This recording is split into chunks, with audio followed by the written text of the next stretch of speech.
कि आपका कोई मित्र अपने आप को कहने वाला ब्राह्मण सुदामा दरवाजे पर आया है। ये सुनते ही परमात्मा रुक्मिणी के साथ पर्यंक पर बैठे हुए थे और रुक्मिणी को त्याग करके बिना पद त्राण के द्वारिका में कभी रहे नहीं भगवान, लेकिन आज चप्पल जूते पहनने के लिए समय नहीं दिखाई दिया और भगवान ने दोनों भुजाएं उठाई हैं और दौड़ करके ऐसे भागे हैं जैसे किसी कंजूस को बहुत सारे धन के लुटने का पता लग गया हो, ऐसे भागे। अथोपवेश्य पर्यंके स्वयं शक्यु समर्हणो उपहत्यावनिज्यास्य पादौ पादवने जनी। भगवान सुदामा को जाकर के हृदय से लगा लिए जैसे राम जी ने अपने भाई भरत को हृदय से लगाया था। इसके बाद महाराज लेकर के गए, पर्यंक पे बिठाया, अपने चरणों के आंसुओं से यहाँ रुक्मिणी आदि उनकी 16,108 रानियां जल में सोने के पात्रों में गंगा जल लेके खड़ी हैं, लेकिन भगवान ने उस गंगा जल का स्पर्श नहीं किया। तो पानी परात को हाथ छुओ नहीं, नैनन के जल सो पग धोए।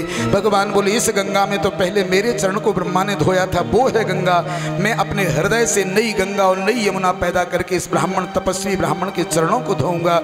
तो भगवान ने दाएं नेत्र और बाएं नेत्र से गंगा और यमुना को प्रकट किया और उन आंसू रूपी गंगा यमुना से ब्राह्मण के चरणों को धो के कांटे निकाले और फिर पूछा कि मित्र ऐसे बिहाल विवायन सो पग कंटक जाल लगे पुनि जोए, हाय महा दुख पायो सखा तुम आए ते न किते दिन खोए। देख सुदामा की दीन दशा करुणा करके करुणा निधि रोए। ओ पानी परात को हाथ छुओ नहीं, नैनन के जल सो पग धोए। भगवान ने चरणों को धुला, बाद में उनका पूजा जैसे कोई देवता की पूजा करता है ऐसे पूजा समर्हणम पूरी पूजा की और फिर गौ का दर्शन कराया। फिर पूछा मित्र विवाह हुआ कि नहीं? बोले हो गया। तो कहा भाभी ने हमारे ताई कहा भेजो है। सुदामा जी तो छुपाना चाहते थे, लेकिन भगवान द्वारिकाधीश ने कांख में पोटली देख ली और उसको निकाल लिया। वाह मित्र, मेरी भाभी की भेंट है, मुझे देने से वंचित कर रहे थे। और जैसे ही उसको खोल के देखा तो वस्त्र बोल पड़ा। सुदामा जी ने तो कुछ नहीं कहा, लेकिन वस्त्र बोला क्या? एक मास दो पाखों में दोए एकादशी हो,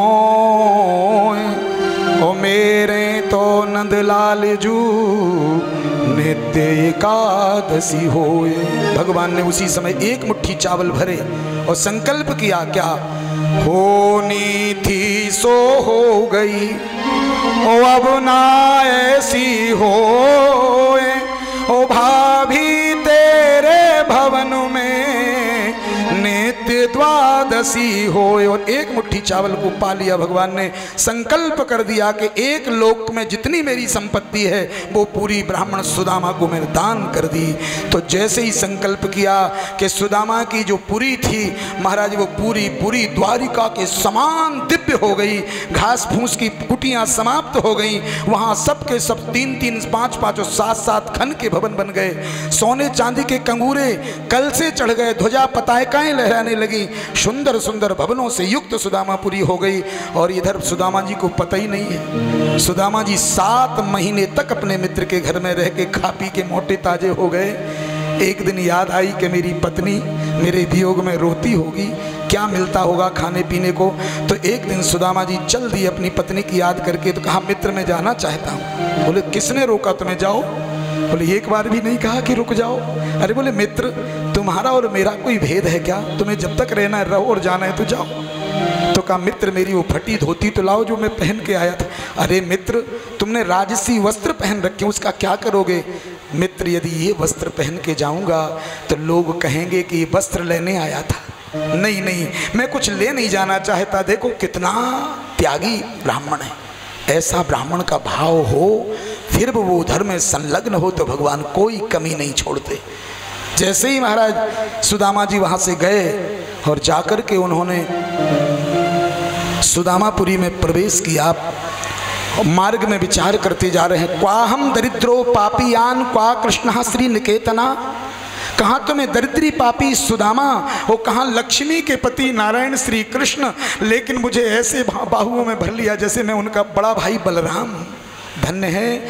ऐसे कहते कहते सुदामापुरी में गए। वहाँ देखो, ओ भैया मैं तो मार्ग भूल के फिर द्वारिका का द्वारिका में आ गया।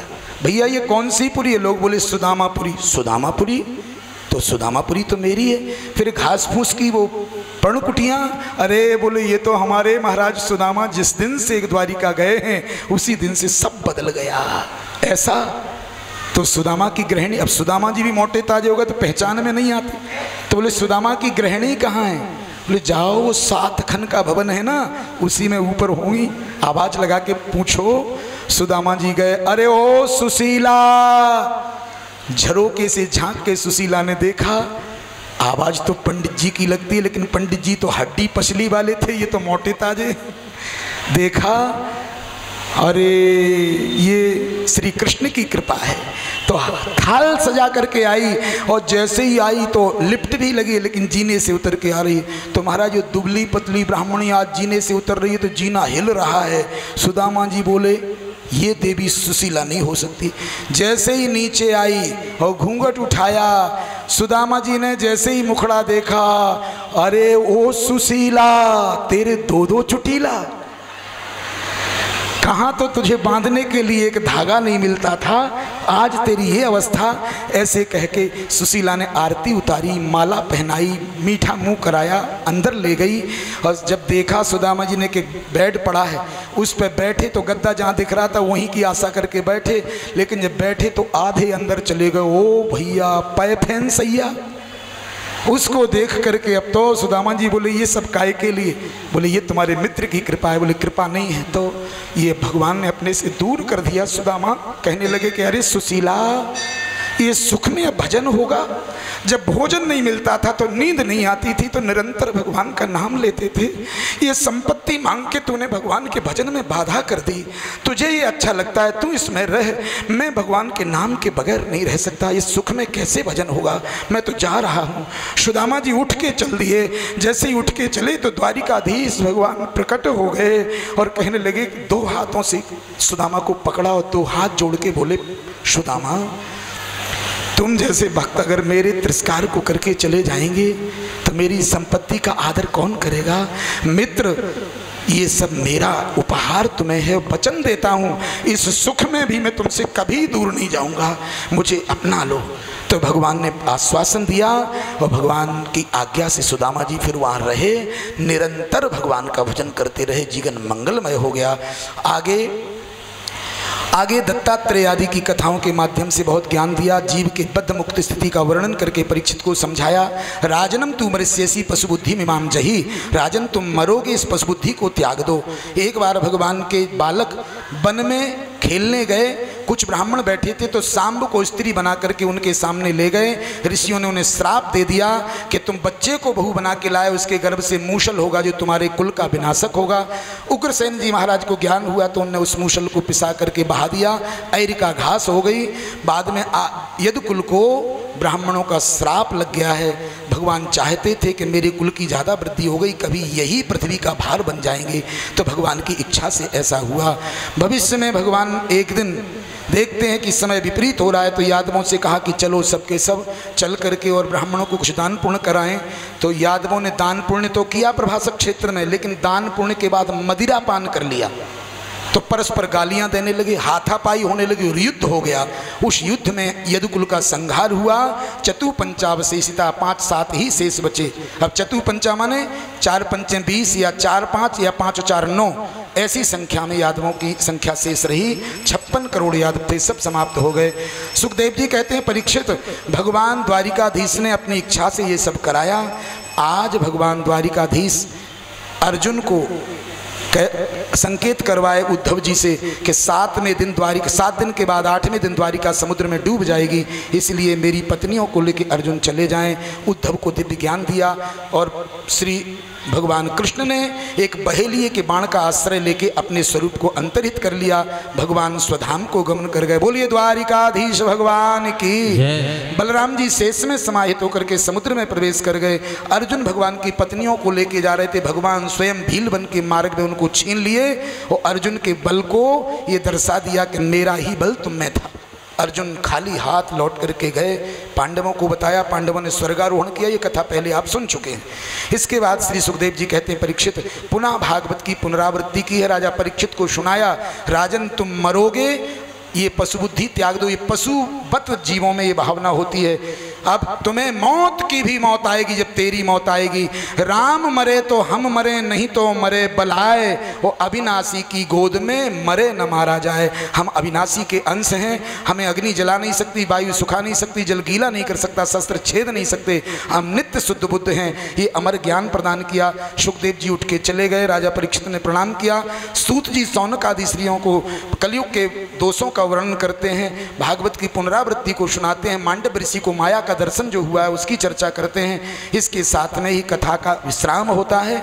हम मेरे साथ सभी एक बार बड़े प्रेम से एक श्लोक का उच्चारण करिएगा। यही कथा को विश्राम, क्योंकि समय हो गया है, आरती माई की होनी है। प्रेम से बोलिए मेरे साथ में, नाम संकीर्तनम यस्य, नाम संकीर्तनम यस्य, सर्व पाप प्रणाशनम, सर्व पाप प्रणाशनम, प्रणामो दुख समनस्, प्रणामो दुख समनः, तम नमामि हरिम परम, तम नमामि हरिं परम। ये भगवान भागवत का अंतिम श्लोक है। महाराज परीक्षित इसी का चिंतन करते करते भगवान को प्रणाम करके अपने प्राण अपान व्यान समान आयु योग के द्वारा वायुओं को जीत करके परमात्मा में लीन करके ब्रह्मरंध्र से परमात्मा में जा मिले हैं। तक्षक ने आकर के उनके शरीर का स्पर्श मात्र किया है, भस्मीभूत हो गए। गंगा की रेती में भस्मीभूत हुए तो जन्मे जय ने भयंकर सर्पेष्ट यज्ञ किया। बाद में आस्तिक और अत्रि ने आकर के उस यज्ञ को रोका है। ऐसे युद्ध जो यज्ञ बंद हुआ है, इसी के साथ में भागवत भगवान का विश्राम होता है। 2 बार भगवान का नाम लेंगे, श्रीमन्नारायण श्रीमन्नारायण श्रीमन्नारायण नारायण नारायण, श्रीमन्नारायण श्रीमन्नारायण श्रीमन्नारायण नारायण नारायण, भजमन्नारायण भजमन्नारायण भजमन्नारायण नारायण नारायण, भजमन्नारायण भजमन्नारायण भजमन्नारायण नारायण नारायण, नारायण नारायण, भजमन्नारायण नारायण नारायण, श्रीमन्नारायण नारायण नारायण, श्रीमन्नारायण नारायण नारायण, श्रीमन्नारायण श्रीमन्नारायण श्रीमन्नारायण नारायण नारायण। बोलिए नारायण भगवान की। देखिए आज हम देख रहे हैं कि हमारे श्री जो यजमान श्रीमती सुमित्रा बालिकदास जी हैं, बड़ी श्रद्धा के साथ इन्होंने इस कार्य को विधिवत संवाहन किया है। हम हृदय से भगवान भागवत जी से, माता शीतला से प्रार्थना करते हैं कि ये प्रधान